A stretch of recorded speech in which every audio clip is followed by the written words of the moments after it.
Welcome to the Innovation Meets Leadership podcast. Real inspiration for real innovators. If you're looking for innovation and leadership transformation, your journey starts now. Welcome to the Innovation Meets Leadership podcast. I'm your host, Natalie Born. Hey, did you know my new book is out, Set It on Fire, The Art of Innovation? Head over to setitonfire.co to learn more. Well, my guest today is Dan McClure, and he is no stranger to our podcast. He was actually with us in season 2, and now he's back, and we're going to be talking about his book, Do Bigger Things, which I'm really excited about. It's a practical guide to powerful innovation in a changing world. And Dan, welcome back. I'm so excited to be with you and dig in and talk about this book of yours. Yeah, it's really exciting to be here. It's been an exciting week. We launched this week, which I'll tell you, I think I just want to sleep for the next week Yes. after this. Yeah, Do Bigger Things is about the next generation of innovation.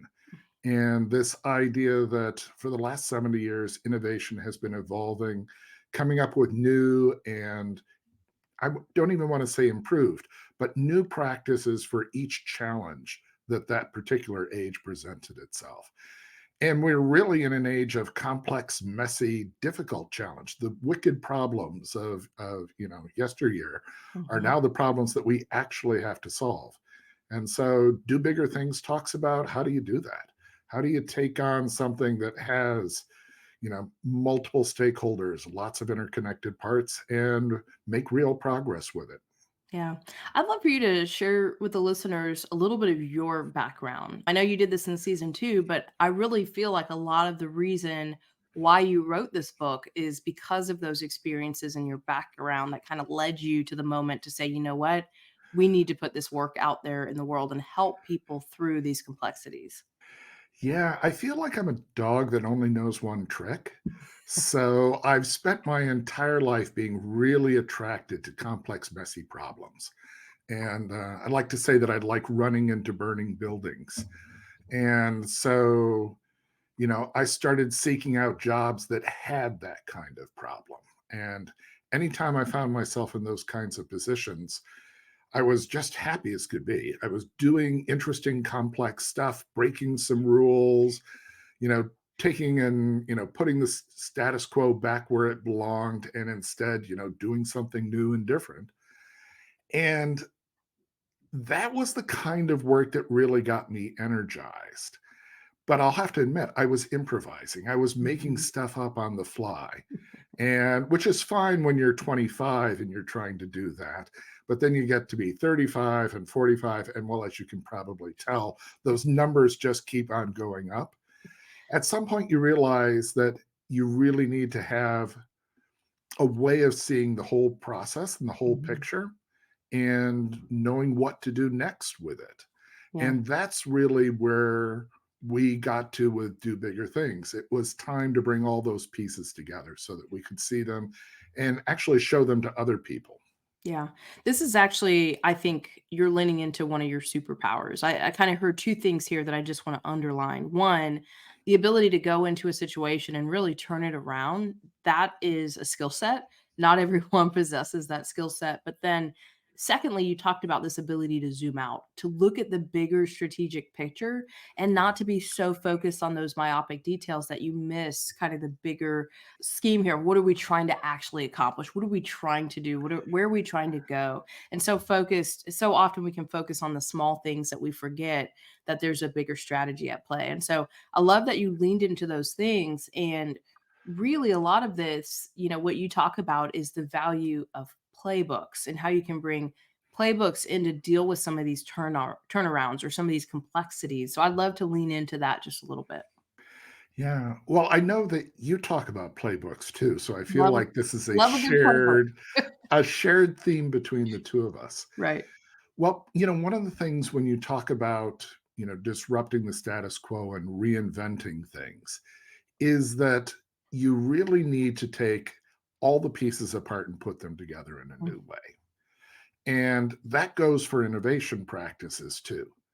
You need to really come up with an end to end approach of how do you make big changes in the world. And that might be invent a new product. That might be, how do you optimize the performance of a factory? But in every case, you need all the parts of the process to be there for it to be effective. Mhm. And I think there was a period of time here where we got kind of enamored of the sort of hackathon workshop ethic, Right. where it's like, if we just get everybody together for a weekend and we play some loud music and, serve pizza, then by Sunday evening, we will have done innovation for 2024 Ooh, and we can go back to work as usual. yeah, scary. And that idea of innovation as just one thing you need to learn, I think has been proven out over and over to not really be effective.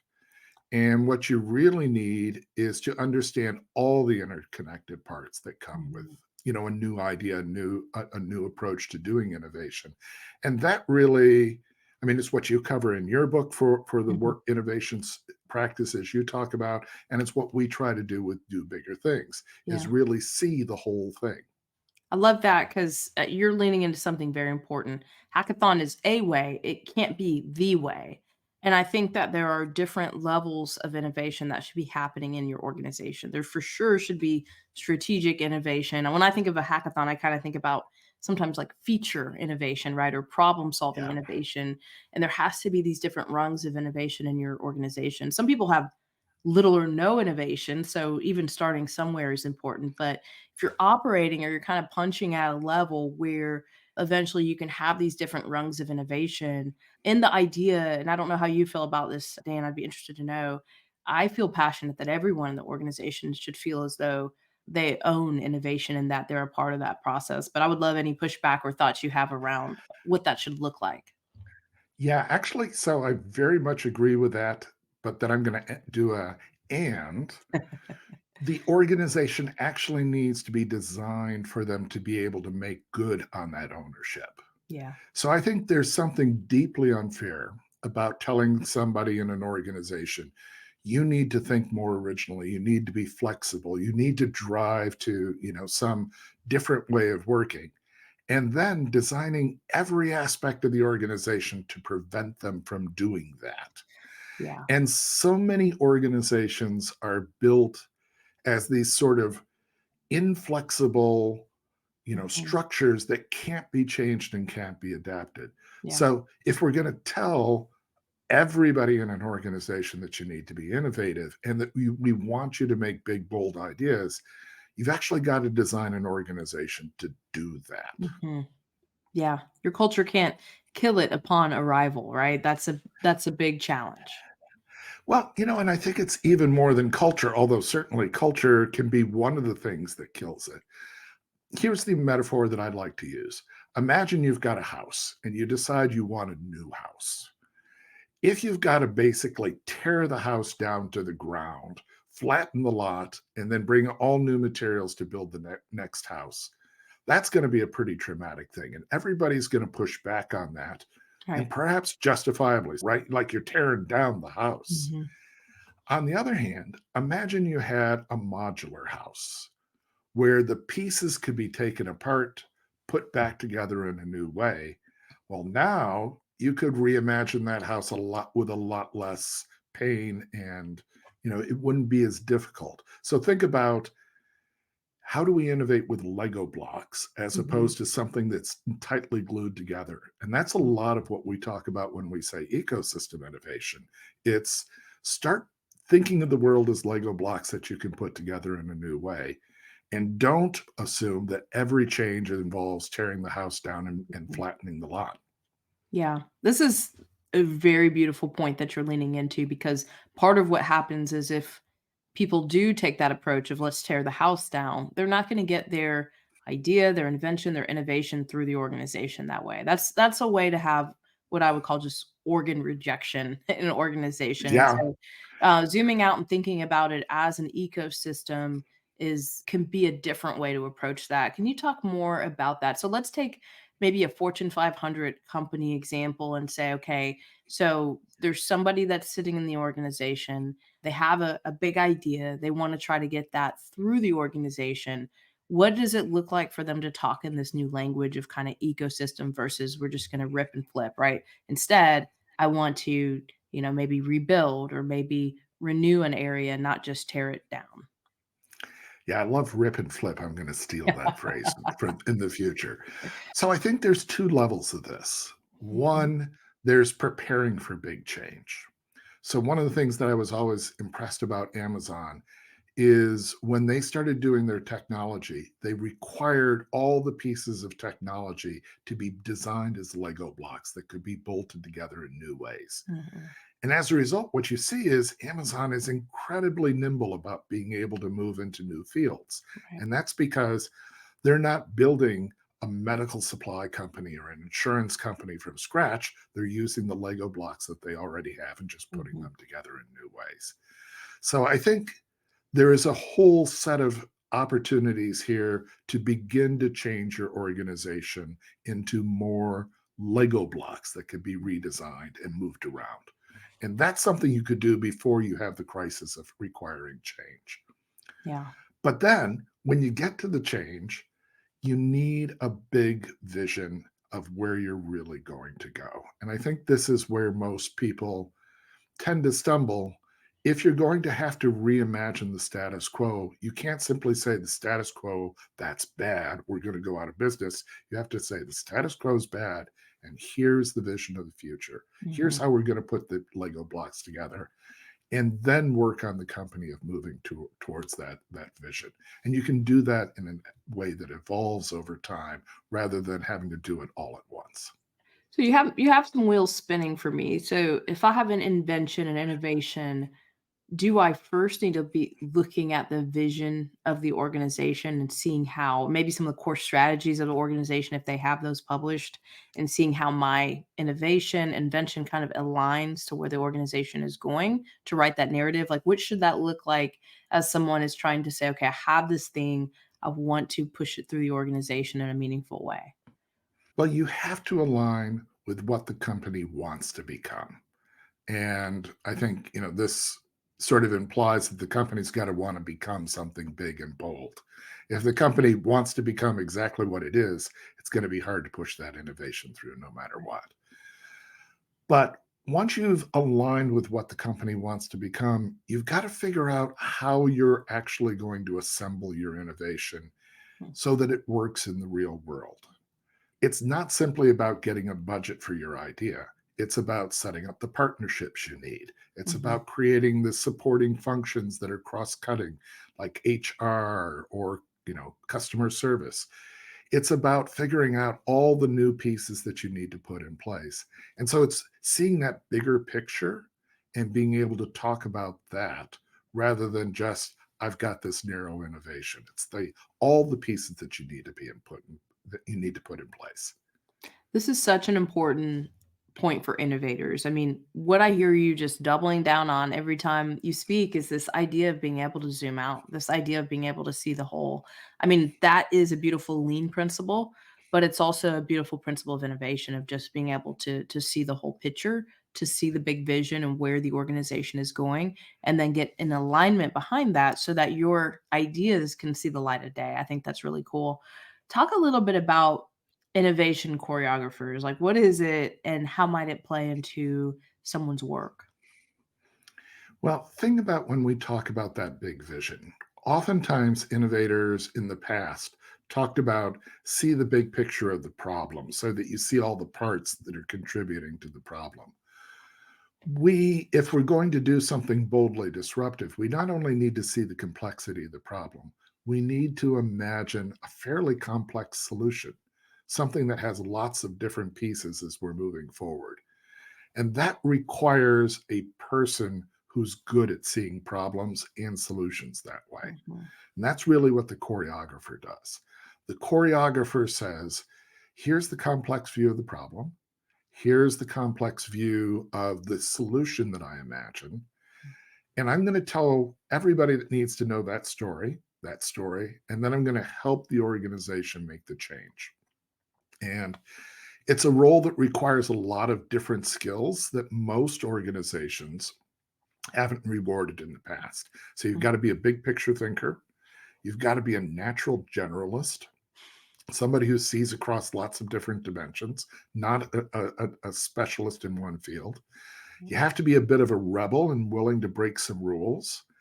And then on top of that, you've got to be a storyteller that can tell a compelling story without necessarily having hard evidence about all the things that are going to happen in the future. And that kind of person appears all the time in the arts. You know, you Mhm. hear about musical directors, dance choreographers, TV showrunners. They're that kind of person. Oh, Interestingly, when we looked around in the business field, we saw no role with that title. right. So, in some ways, business is coming late to something that the arts have already realized they needed to have.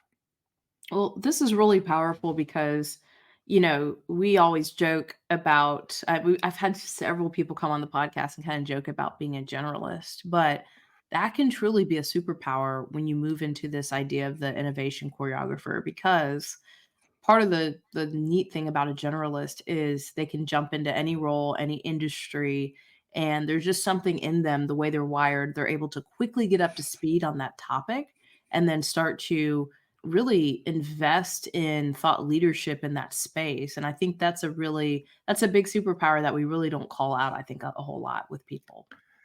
Yeah, and I think what's exciting about this form of innovation, where you're combining different Lego blocks together, is instead of generalist being something that's almost as good as being a specialist, Mm, it's you are getting advantages because the thing that you need to solve for is about the business model and the technical aspects and the mhm. domain area expertise.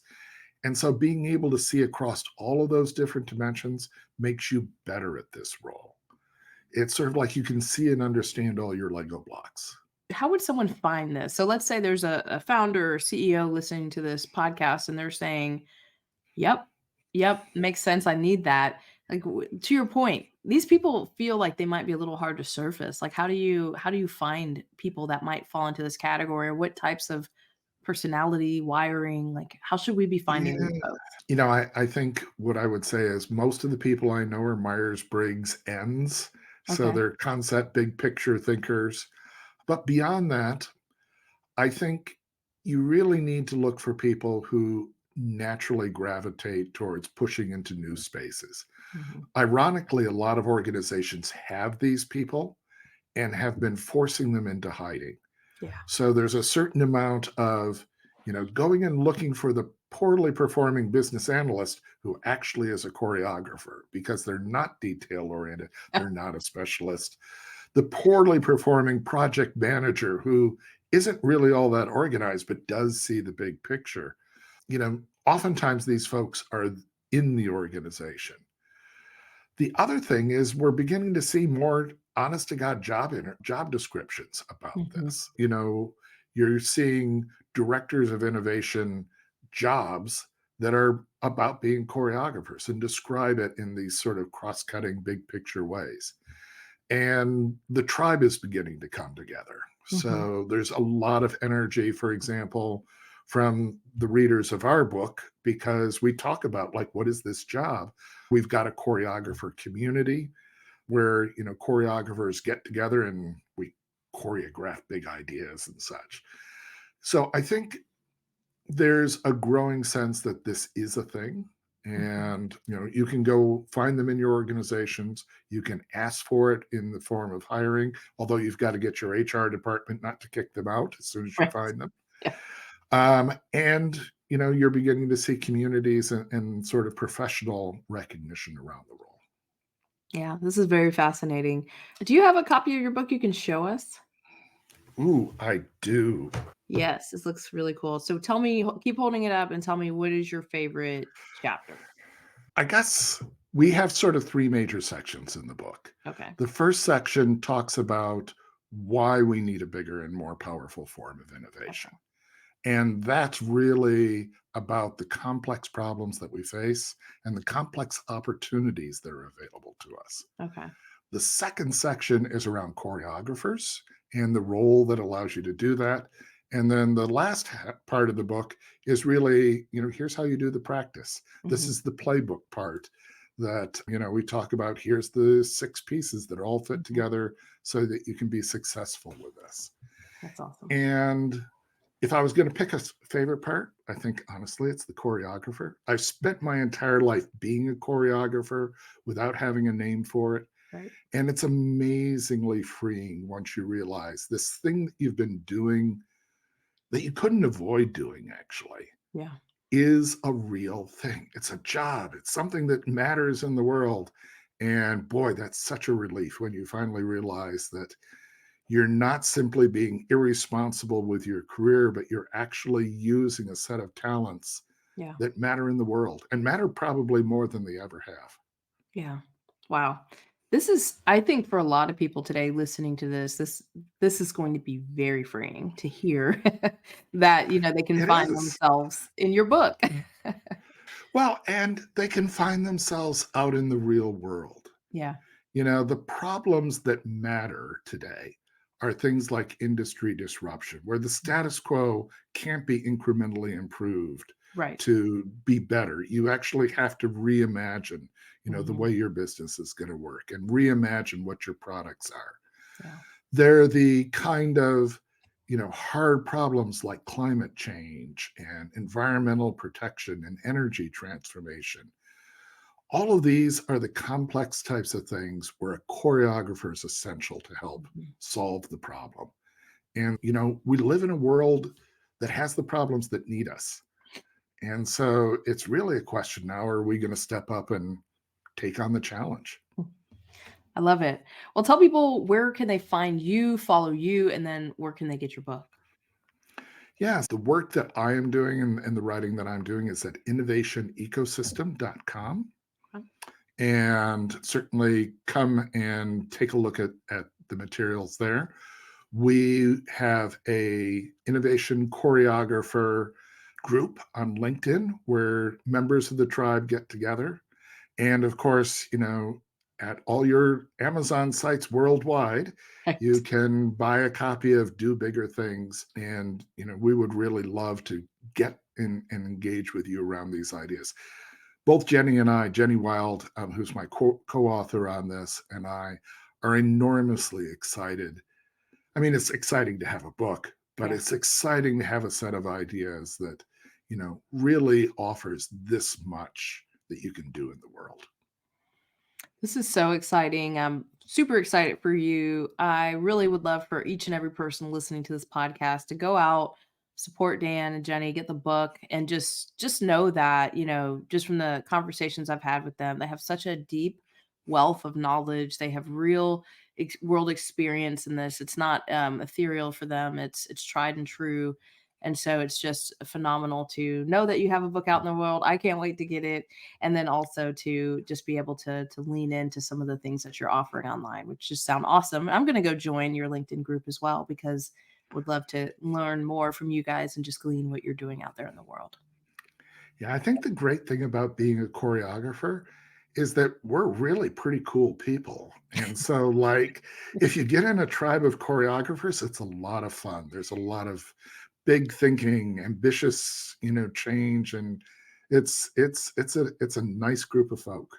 I'm in another group like that, Dan, and you're right. It is super fun, and you finally feel a little bit validated of why you're wired Yeah. the way you are, right? It's Yeah, pretty it's cool. nice not to have to apologize for the talents that you've got. That's spot on. Spot on. Well, Dan, thank you so much for your time today. This has been awesome, and can't wait to catch up again, hear how things are going. Thanks very much, Natalie. You have a great day. You too. Well, to our listeners, thank you for joining the Innovation Meets Leadership podcast. Remember, don't just get out of the box, break the box and set it on fire. Let's go transform something. Thank you for joining us for the Innovation Meets Leadership podcast. Be sure to subscribe to our show on iTunes. Follow us on Instagram or Facebook at Innovation Meets Leadership, and visit our site at innovationmeetsleadership.com for more innovation resources. Hey, my new book is out, Set It on Fire, The Art of Innovation. Click on the link to learn more. And don't just get out of the box, break the box and set it on fire. Let's go transform something.